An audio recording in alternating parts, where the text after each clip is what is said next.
A través del 87.9 Contenedor FM y estamos en tu programa Rescatadores. Hoy un programa especial y bueno, ya tenemos con nosotros, como ya lo habíamos presentado anteriormente, a Gabriel Pombo, que está junto al lado mío aquí, para que eso que nos veas a través de las cámaras.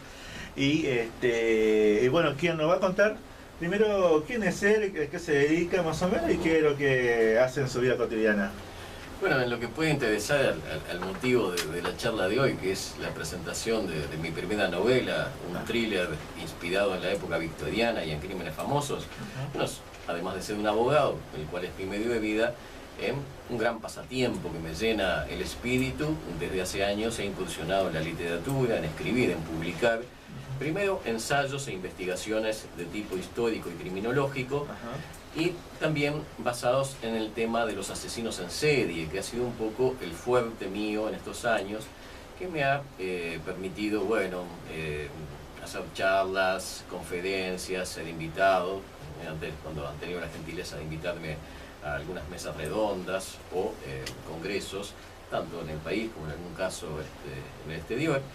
Y también mucho aprovechando la magia de la tecnología, esas entrevistas radiofónicas o mediante el sistema no el WhatsApp, del Skype, ¿verdad? El Skype, cierto que... generalmente en España. España es un país que tiene una gran tradición en materia de criminología.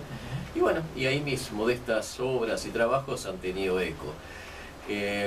También desde el 2008 he arrancado con un estudio muy profundo de la época victoriana, de esa maravillosa época de fines del siglo XIX en la Inglaterra, que era el país más poderoso del mundo, gobernado por la casi mítica reina Victoria, y sobre todo de un caso criminal que fue paradigmático, que fue un poco el emblema de los crímenes de aquella época, de la antigua época victoriana, que fueron los casos de los asesinatos de Jack el Destripador.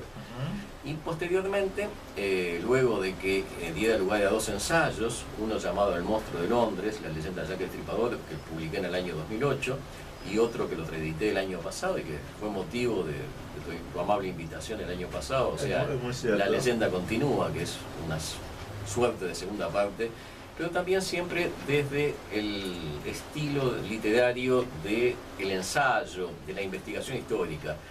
Pero ahora incursiono en una temática similar a estos crímenes victorianos, digamos, directamente en la novela, y más que en la novela, en un subgénero que se entiende como la novela de suspenso e intriga, y sobre todo thriller, para utilizar una palabra en inglés, que es un poco discutible su traducción, pero en definitiva es aquella novela de suspenso e intriga que además tiene una serie de connotaciones, de vueltas de tuerca, de elementos muy peculiares, el vértigo en las escenas, los cambios de ritmo. Bueno, lo intento entrar en el thriller, al punto tal de que mi novela, que te pido si tenés a bien sí, mostrar acá la hermosa carátula que me diseñó ese gran ilustrador y portadista llamado Alejandro Colucci, un compatriota que triunfa en Inglaterra en este momento.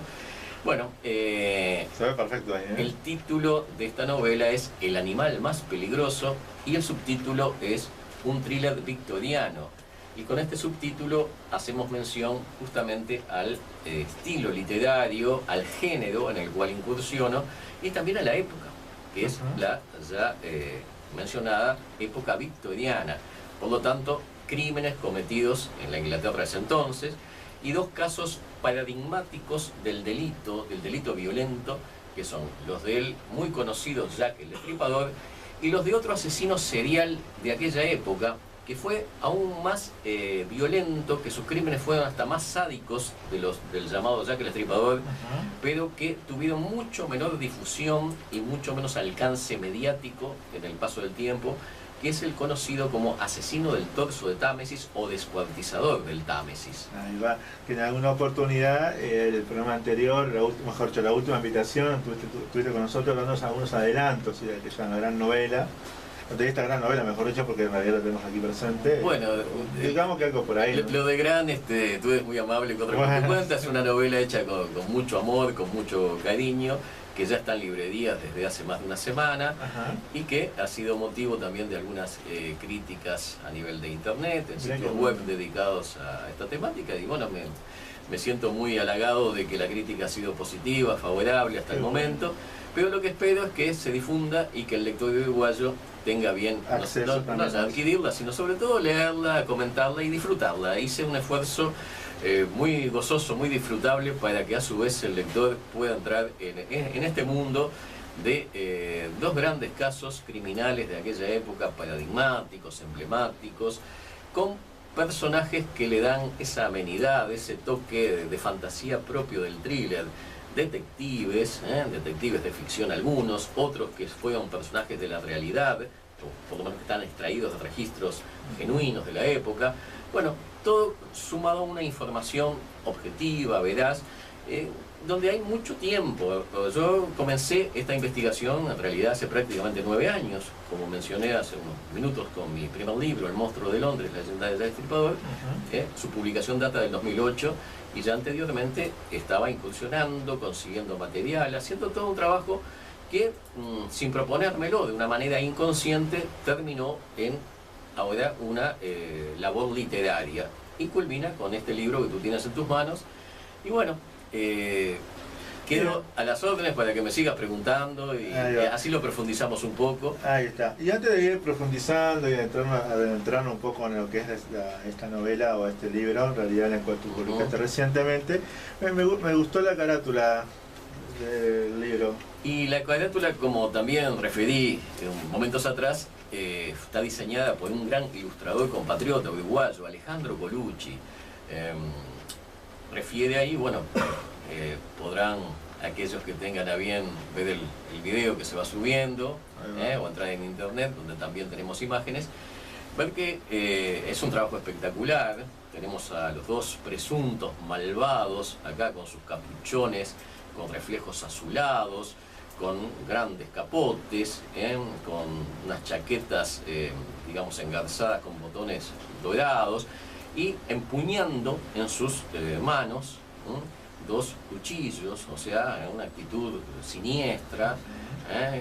Atrás tenemos el puente de la Torre de Londres, el espectacular puente de la Torre de Londres, que también lo sitúa no solo geográficamente, esta escena, que es una escena que está tomada del libro, de mi novela, sino que además el genial ilustrador Colucci entendió que el puente de la Torre de Londres, con esa suerte de castillos góticos que tienen su estructura, le proporcionaba ese toque de misterio que uno aspira que esto tenga. Y también el Támesis, el barroso Támesis, con algunos reflejos sanguinolentos, porque sobre el Támesis se asienta gran parte del misterio que está incluido en esta novela. Ya dije anteriormente que uno de los dos grandes asesinos, cuya vida y macabras hazañas se relatan acá, es el llamado asesino del torso de Támesis. Bueno, por algo era el asesino del torso de Támesis precisamente, y no podía faltar en esta ilustración el río Támesis a espaldas de los dos personajes principales que puede ver el lector. Y acá en la contratapa, la continuación del muelle de Támesis también, con todo ese aspecto, en fin, de tonos sombríos, con un cielo encapotado donde cruzan bandadas de aves de manera también un poco siniestra. Incluso podemos ver en la solapa, sigue este trabajo extraordinario del ilustrador de Alejandro Colucci, con otro de los encapuchados embosados ahí en las márgenes del río Támesis, ¿verdad? O sea, vemos acá las orillas y también ese cielo nocturno encapotado. Bueno, transmitiendo todo ello un ambiente propicio, porque si bien lo que importa se supone que es el contenido de un libro, y vaya que lo es, también una buena ilustración, un buen golpe de vista es importante para que el futuro lector vaya entrando en materia, vaya entrando de alguna manera, se vaya imaginando cuál va a ser el contenido del libro, que también cuenta en su contratapa con una muy pequeña sinopsis. Por arriba de todo. Que si te animas, léela, ya que la tienes ahí. Bueno, no sé, bueno, trabaja un poco, mi amigo. Bueno, ahí va, por lo menos descansas un poco la voz. A ver, ¿qué dice esa contratapa? Dice por acá Inglaterra, año, bueno, se lo tradujo, ¿no? 1887, 1889. es la época donde se desarrolla todo Exacto. el tema, la escena de los hechos. A ver si cómo está tu vista. A ver, llegás ahí o necesitas lentes. No llego por ahora. Bien, bueno. Sí. Esperemos que llegue porque Bien, necesito urgente mis lentes. Que es muy breve la hipnosis. Sí. Mientras el asesino del torso del Támesis arroja restos de su víctima en el río, Jack el Destripador mutila prostituta del Whitechapel, la localidad donde se cometieron los crímenes del asesino serial Jack el Destripador. Ahí va, Whitechapel. Bien. Exacto. Y a pesar de los esfuerzos de Scotland Yard, ahí va, y del comité de vigilancia, los homicidios prosiguen. Como si de una competencia, de una competencia sádica, ahí va, bueno, se tratase, y esta es la historia de aquellos criminales y del hombre y de la mujer que los enfrentaron.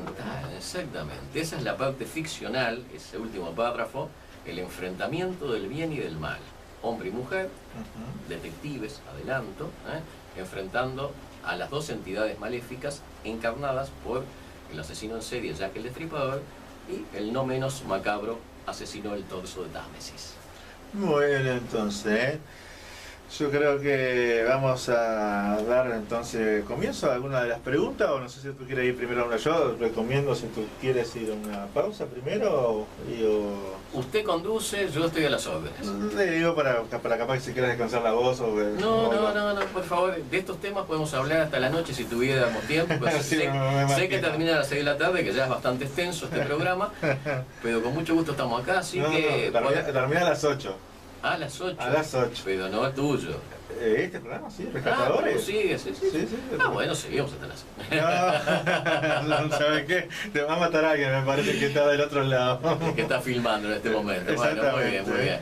Bueno, lo vamos a la primera pregunta, después si nos vamos a una pausa musical, así la gente se va para ahí. Dice, ¿por qué investigar sobre el caso del asesino del torso del Támesis y a Jack el Destripador? Un poco por lo que vengo anunciando, se trata de dos de los criminales más emblemáticos de la era victoriana en Inglaterra. ¿Por qué fueron emblemáticos? Sobre todo porque nunca se los capturó. Lo que mencionamos son sus nicknames, o sea, sus alias, sus apodos. O sea, no se sabe. El asesino del torso quizás se llamara James Smith, por decirte cualquier cosa. A Jack el Destripador quizás se llamara John Sullivan, pero nunca se supo. Entonces, cuando algo no se conoce, porque el asesino, el criminal no es atrapado, no es desenmascarado y por lo tanto su historia anterior se desconoce, sus motivaciones se desconocen, bueno, eso le crea y le genera todo un hálito de misterio y de incógnita. Y bueno, en el caso de Jack el Destripador, esa incógnita y misterio llegan hasta nuestros días, porque ha sido una leyenda que se ha ido ampliando, se ha ido prolongando no solo en el tiempo, sino que ha dado lugar a grandes contenidos mediáticos y a una verdadera industria, al punto tal que hoy por hoy, por ejemplo, hay gente que vive y vive bien de los antiguos y añejos crímenes de Jack el Destripador. Son expertos en turismo, que hacen recorridas con turistas de todo el mundo por los antiguos lugares donde se concretaban los crímenes, que incluso muchos de ellos ya no existen físicamente, porque obviamente el paso del tiempo ha hecho su obra y ahora ya no están los viejos callejones de Whitechapel, donde el asesino consumaba sus actividades macabras, tampoco están en las pensiones, los albergues, sino que hay otro tipo de construcciones. Pero aún así, estos expertos en turismo hacen tours, recorridas, siempre basándose en algo que ya tiene más de 120 años. ¿Por qué?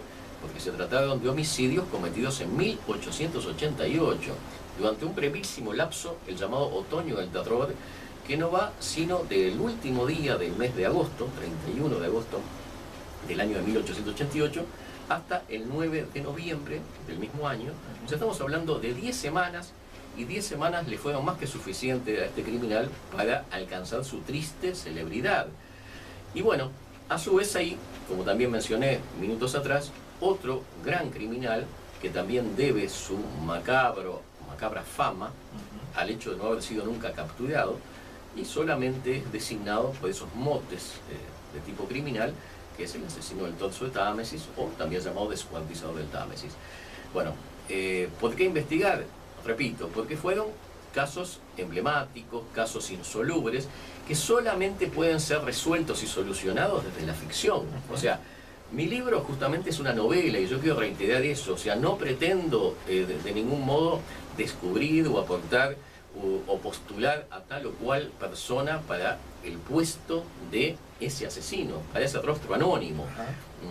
Eso lo dejo para otros autores que sí, muy meritoriamente, cada tanto sacan ensayos, investigaciones, donde acusan a tal o cual persona de la edad victoriana de haber sido Jack el Estripador, y en menor medida tener la identidad del asesino del torso. ¿Por qué? Porque es un criminal mucho menos estudiado, que si bien no hay duda alguna de su existencia, de sus crímenes, o sea, de que una o más personas cometieron esos asesinatos, esos homicidios, eso es indudable. ¿Por qué? Porque surge de las encuestas judiciales, de lo que afirmaron los forenses, los médicos forenses que tuvieron a su cargo las autopsias de las víctimas. Bueno, no hay duda que había uno o más victimarios que bajo esa modalidad, ese modus operandi, perpetraban esos crímenes. O sea, la existencia genuina de ese macabro personaje está fuera de duda. Pero al no ser capturado y al no ser desenmascarado y al no conocerse su identidad, quedan las brumas del tiempo. Más todavía que Jack el Estripador, porque ha sido muchísimo menos mediático que Jack el Estripador. Y eso se da motivo de algún comentario posterior que iré haciendo de por qué considero, y eso sí, aunque lo mío es una novela, por qué considero que un asesino ha tenido un empuje mediático, una notoriedad mucho mayor que el otro, y el otro quedó de alguna manera opacado en el ostracismo, como un subproducto del primer asesino. Me estoy refiriendo al asesino del Támesis, que es muchísimo menos conocido que Jack el Destripador. Bien, seguramente tenían alguna característica particular que los diferenciaba seguramente, ¿no? Sí, para empezar, el asesino del torso de Támesis, como un poco lo refleja su alias, se caracterizaba porque sus víctimas aparecían en las márgenes del río Támesis o a pocos kilómetros de ese gran río británico que atraviesa todo Londres, que llamativamente no es el más extenso, hay otro más extenso, pero sin duda alguna es el más importante, el más emblemático de Londres y de Inglaterra. O sea, atraviesa tanto zonas sumamente pobres y carenciadas, mucho más en aquella época, 87, 88 del siglo XIX, ¿verdad? Cuanto zonas, la llamada zona del West End, o del oeste de Londres, o mismo la zona céntrica de Londres, pasa relativamente cerca de Westminster y de otras localidades muy pujantes económicamente, pero los crímenes de este asesino se dieron tanto, o sea, los trozos humanos que han sido diseminados en zonas más carenciadas, más pobres, más paupérrimas, cuanto en regiones de más fuerza y pujanza económica. O sea, esta es una gran diferencia entre Jack el Estripador y el asesino del torso de Támesis. El asesino del torso de Támesis tiene de alguna manera como indicador el Támesis, el río, pero a su vez ataca y mata mujeres que podían ser de distintas condición social. O sea, mató tanto en la zona de Chelsea, que es una zona económicamente importante, como en zonas más pobres, como Battersea y otras localidades. Ubiquémonos en la época, ¿no? 1887 hasta 1889 fueron la mayoría de sus crímenes. Y bueno, Jack el Estripador, por el contrario, tuvo otras características, tenía un modus operandi distinto. Para empezar, a sus víctimas no las, digamos, los cadáveres no los destrozaban, no los cortaban en trozos y no los diseminaban ni por el Támesis ni por otro lado. O sea, obviamente, las pobres víctimas de Jack el Estripador, que a su vez eran todas esas prostitutas, eran encontradas en callejones, en baldíos, en calles directamente por los transeúntes o policías que por ahí pasaban. Y bueno, había extracción de órganos, había un elemento ritual que asemeja al caso del asesino del Támesis, pero que lo diferencia. O sea, el asesino del Támesis era un asesino cuyas víctimas, evidentemente, él las mataba en determinado lugar y después las trasladaba a otro lugar que le permitía a él o a sus eventuales seguidores o acólitos, si en la eventualidad de que se tratara de una secta, por ejemplo, le permitía el macabro trabajo de desmembrar y de repartir en las márgenes del Támesis los restos humanos. O sea, como ya ves, varias diferencias. Diferencias en el tipo de víctima, ya que Tripod siempre prostitutas, sus víctimas. El asesino del Todo Támesis no necesariamente prostituta.